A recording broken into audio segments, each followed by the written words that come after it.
Bon, je m'appelle Amadou Dia, je suis dans la vie active consultant en opération portuaire, transport et logistique. Donc j'occupe les fonctions de directeur dans une société.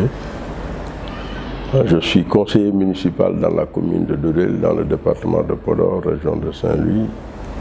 Je suis membre du directoire de démocratie et république de Cheikh Hadjibou Soumaré.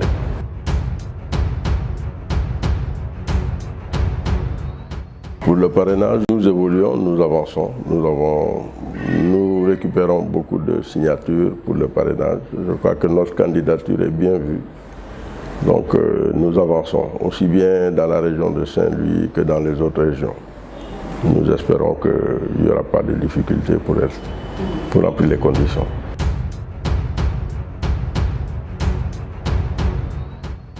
Moi, j'ai été dans l'APR depuis 2009. J'ai accompagné le président Macky Sall avant qu'il n'accède au pouvoir. Nous avons cheminé ensemble, nous nous sommes battus pour qu'il soit président sur la base de certains principes et des espoirs et un programme qu'il fallait dérouler pour réduire les difficultés des populations et ensuite satisfaire les besoins et les demandes. Bon, le constat qui s'est fait, c'est que tout cela n'a pas été effectué et que donc on a surtout pris un autre chemin sur des dépenses ou des slogans qui étaient vides. Et donc à ce niveau, en 2016, j'ai préféré quitter l'APR donc pour mettre sur pied, continuer à travailler politiquement dans l'objectif de mettre sur pied un mouvement.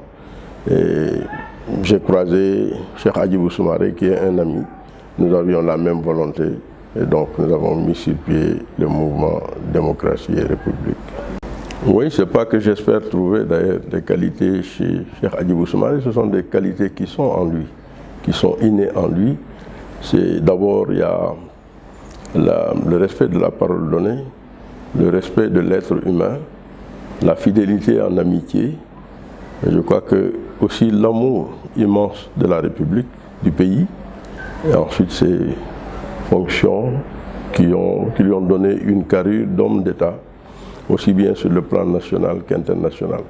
Il y a l'intégrité et donc le souci de rendre compte, de comprendre que la gestion des biens communs, c'est tout simplement quelque chose qu'on fait de manière temporaire sur la base de confiance et avec donc l'obligation de faire des redditions de comptes et surtout de faire une bonne gestion.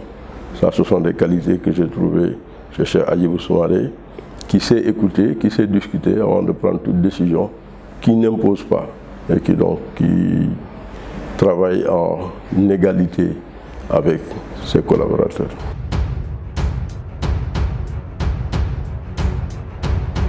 Oui, je suis très optimiste. Moi, je pars toujours sur des certitudes.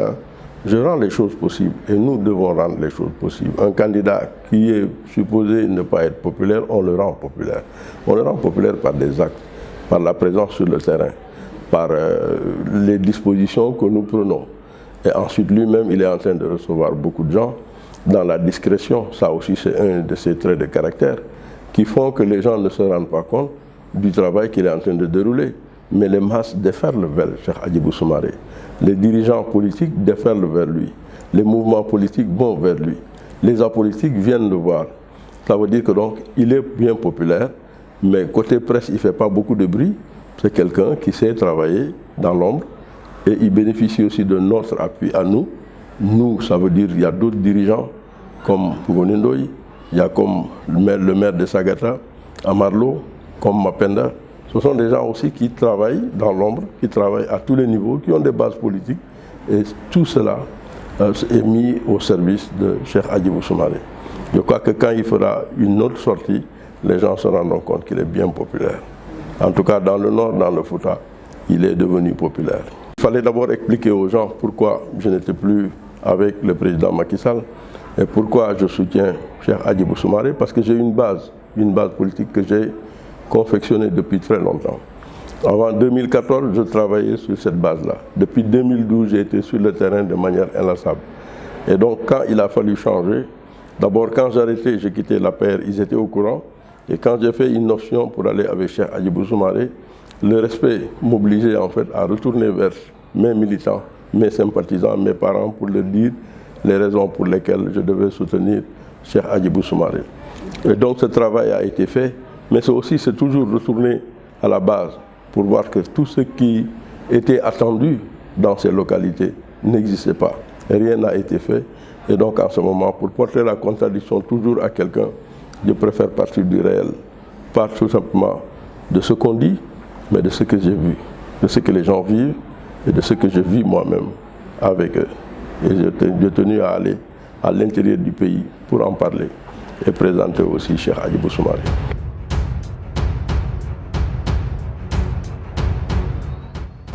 C'est une situation terrible, dure à supporter, des conditions de vie qui ne changent pas, qui n'évoluent pas, malgré tout ce qu'on dit.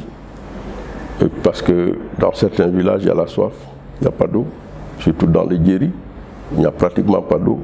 On fait des kilomètres pour aller en chercher. On met de l'eau dans un système pneumatique pour en conserver. Et vous verrez bien que l'hygiène et la santé sont menacées avec ces instruments de conservation d'eau. Et les femmes, les enfants font beaucoup de kilomètres. Parfois c'est à dos d'âne, parfois à pied, pour aller chercher de l'eau. Un liquide précieux qu'on ne trouve pas quelque part. Vous vous imaginez un village où les gens se réveillent sans eau? Ça veut dire peut-être même que pour faire un bain, pour chauffer quelque chose, pour faire la cuisine, il y a des difficultés. Et c'est ça en fait le Sénégal. En 2018, nous estimons que c'est inadmissible. Ensuite, côté santé, il n'y en a pas. Il y a des cases de santé. Ce sont les populations qui construisent leurs cases de santé. Les postes de santé sont aussi construits par les populations. Ce que les gens demandent, c'est des infirmiers spécialisés. Ce qu'on demande, c'est des équipements pour soigner les gens. Ce qu'on veut, ce sont des médicaments. Les villages sont éloignés de la route nationale. Ils sont éloignés de l'hôpital de Ndioum et ailleurs. Dans l'île à Morphil, on est enclavé. Dans d'autres zones, c'est comme ça. Ils vont nous dire qu'ils font des routes, c'est vrai. Ils vont nous dire qu'ils font autre chose. Mais les routes ne sont pas terminées. Et donc, il y a un problème d'accès. Et nous voulons des ponts, pas des barques. Les barques font traverser les gens, c'est vrai. Mais l'absence de réseau fait que quand on appelle, même celui qui vous fait traverser à une certaine heure, quand vous avez quelqu'un qui est malade, impossible de l'avoir. Donc il faut nécessairement des ponts. Il faut des écoles pour que les enfants puissent apprendre. Et quand il y a une école primaire, de la 6e à la classe de CM2, et qu'on trouve un seul maître pour enseigner dans toutes ces classes, en même temps, c'est impossible et inconcevable. Nous parlerons des abris provisoires, mais ils se trouvent un peu partout dans le Sénégal. Mais nous, notre problème, ce sont des problèmes de vie, des problèmes de travail pour les jeunes. Nous avons la terre à côté du fleuve, qu'on peut irriguer, qu'on peut inonder d'eau, et ensuite faire travailler les gens. L'électricité est trop chère, la culture ne va pas. Aujourd'hui, dans les champs, dans les plantations de riz, on attend l'engrais depuis 2 mois. Ça veut dire que cette récolte est menacée. Les jeunes qui sont là-bas, ils sont très nombreux. Du matin au soir, ils ne font rien. Ils n'ont rien à faire. Ils sont oubliés de ce Sénégal où ils appartiennent. Oubliés par cet État qui fait appel à eux pour le parrainage. Oubliés par cet État qui leur demande aussi de venir voter pour eux. Oubliés, pourtant ils sont mobilisés par ces politiciens pour remplir les tribunes ou les alentours, pour montrer qu'ils sont populaires. C'est pour tout ça que nous disons que les femmes qui ont des difficultés, ces enfants qui ont des problèmes pour apprendre, ces familles qui ont des problèmes pour avoir de l'eau et l'électricité, qui vivent dans l'obscurité, nous voulons que tout cela cesse. C'est pour cette raison que nous nous battons pour le Fouta. Nous avons des idées que nous avons même données au président qui est là, sur place, le président sortant, Macky Sall. Nous lui avons donné des idées, nous avons demandé à ce qu'on fasse, qu'on mette l'accent sur l'agriculture. Pas comme eux ils font. Il faut organiser les paysans, les agriculteurs en coopérative. Il faut les doter de tracteurs agricoles, de bons tracteurs agricoles, avec des moteurs qui sont puissants. Parce que ceux qui sont là-bas, les quelques rares tracteurs qui sont là-bas, n'ont pas suffisamment de puissance pour travailler sur le Waalo. Parce que la terre les empêche en fait de pouvoir évoluer. Et donc il faudrait peut-être revoir la puissance de ces tracteurs-là. Il faut doter les coopératives de tracteurs, comme j'ai dit. Et en ce moment, forcément, on va créer des emplois. Parce qu'un tracteur, c'est quoi? C'est un conducteur. Et quand vous avez un conducteur, vous avez besoin d'un pneumaticien pour le tracteur. Vous avez besoin d'un électricien pour le tracteur. Vous avez besoin de mécanicien pour le tracteur. Vous avez besoin aussi de soudeurs pour ce tracteur-là. Et donc, il y a l'entretien, la dotation en carburant, il y a la gestion des stocks quand on a récolté. Nous voulons en fait que l'argent soit éjecté dans ces secteurs de l'agriculture pour permettre au Sénégal de pouvoir en fait se développer réellement. La Chine est devenue une puissance grâce à l'agriculture. Quand on parle du Brésil, de l'Inde, ce sont des pays qui cultivent et qui ont pu gagner des rangs en fait grâce à leur économie. Je crois qu'on ne peut pas développer le Sénégal sans l'agriculture. À côté de l'agriculture, il y a l'élevage. Qu'est-ce qu'il faudrait faire?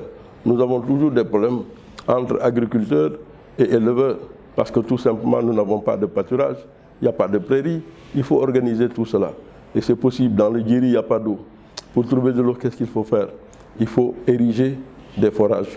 Avec les forages, c'est faire en sorte que la terre soit irriguée, qu'elle soit donc humide, rendue humide, on trouve de l'herbe. Les gens, les éleveurs du Fouta, sont obligés d'aller jusqu'en Casamance, jusqu'à Tambacounda, pour trouver en fait de l'herbe. Pourquoi? L'herbe, c'est l'eau.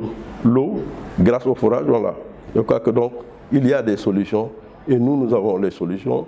Et si au soir du 24 février 2019, nous étions élus, nous nous attellerons à régler tous ces problèmes.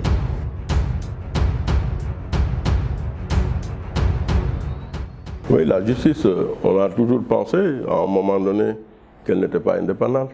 On a toujours discuté en intellectuel, en disant qu'il fallait une réelle séparation des pouvoirs. Ça, on en a parlé. Mais quand les acteurs de la justice eux-mêmes se réveillent un matin pour dire qu'ils ne sont pas libres, qu'ils ne sont pas indépendants, quand ce sont les juges qui le disent eux-mêmes, quand ils vont jusqu'à démissionner, quand il y a des tiraillements dans la justice, quand ils ne veulent plus en fait que le président de la République gère lui-même le Conseil supérieur de la magistrature, qu'il ne fasse pas de nomination, ça veut dire que quelque part il y a un malaise. Il y a un malaise qu'il faudra régler et qu'il faudra résoudre. Et nous pensons qu'il faudrait réellement donner à la justice son indépendance et son autonomie.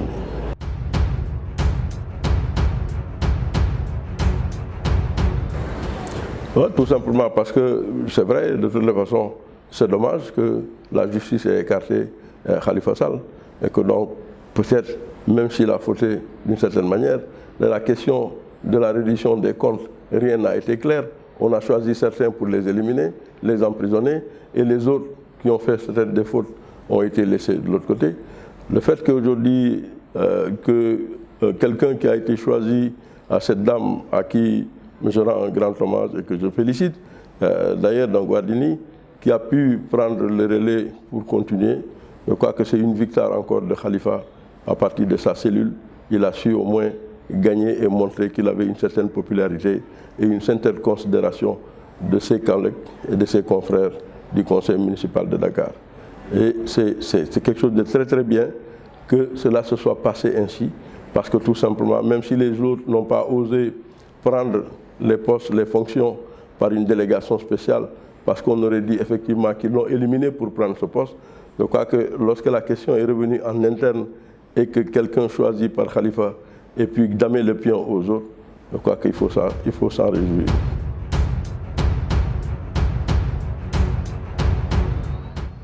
Oui, vous me permettez d'abord de revenir sur la question sur laquelle vous aviez posé s'il n'y avait pas de menace sur notre candidat.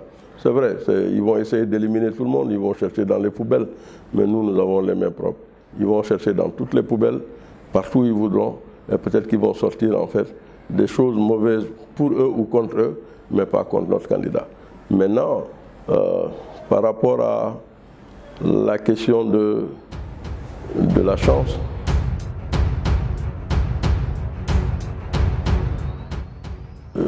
de toute façon, lui, il n'est pas un candidat du Parti démocratique sénégalais. Le Parti démocratique sénégalais aura son candidat. Maintenant, la question, c'est au niveau du Parti démocratique sénégalais, est-ce que ce candidat fera l'unanimité? Ça, c'est un problème interne au Parti démocratique sénégalais. C'est un grand parti que nous respectons. Je crois que donc nous allons observer. Mais nous sommes candidats de notre côté et nous appelons tous les Sénégalais.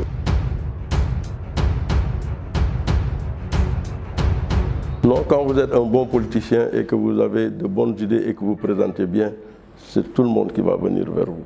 Nous pêchons un peu partout. Nous ne faisons pas de discrimination. Nous appelons les politiques et les apolitiques. Nous appelons les citoyens qui sont désespérés aujourd'hui et ceux qui continuent à avoir de l'espoir. Nous appelons ceux qui sont sains, qui sont debout pour changer et qui pensent effectivement que nous pouvons porter cet espoir. Et nous leur disons effectivement, nous confirmons que nous sommes leur espoir. Donc à ce niveau-là, ce seront certainement des militants du PDS qui nous feront confiance.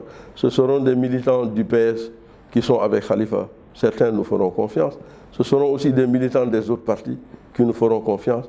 Et à un moment donné, même des leaders de partis politiques qui ne sont pas avec nous aujourd'hui seront obligés, se verront dans l'obligation de reconnaître que nous avons le meilleur profil. Nous avons un candidat, c'est Cheikh Hadjibou Soumaré. Tous ceux qui veulent soutenir sa candidature, nous avons les portes et les bras ouverts pour ça. Nous attendons les Sénégalais autour de Cheikh Hadjibou Soumaré sans aucune condition. C'est de travailler pour changer.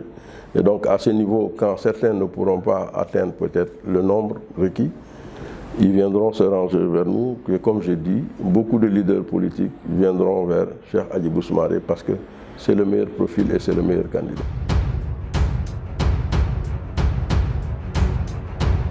Pour dire aux Sénégalais de prendre conscience de ce qu'ils vont faire, surtout du choix.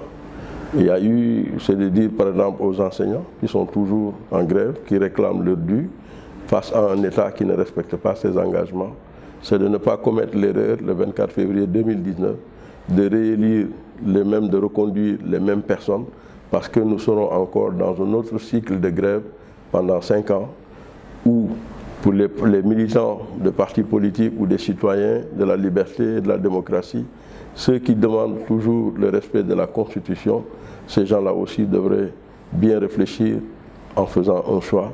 Et donc je crois que le Sénégal a besoin d'un apaisement, des relations apaisées entre les gouvernants et les opposants. Nous avons besoin de vivre en paix.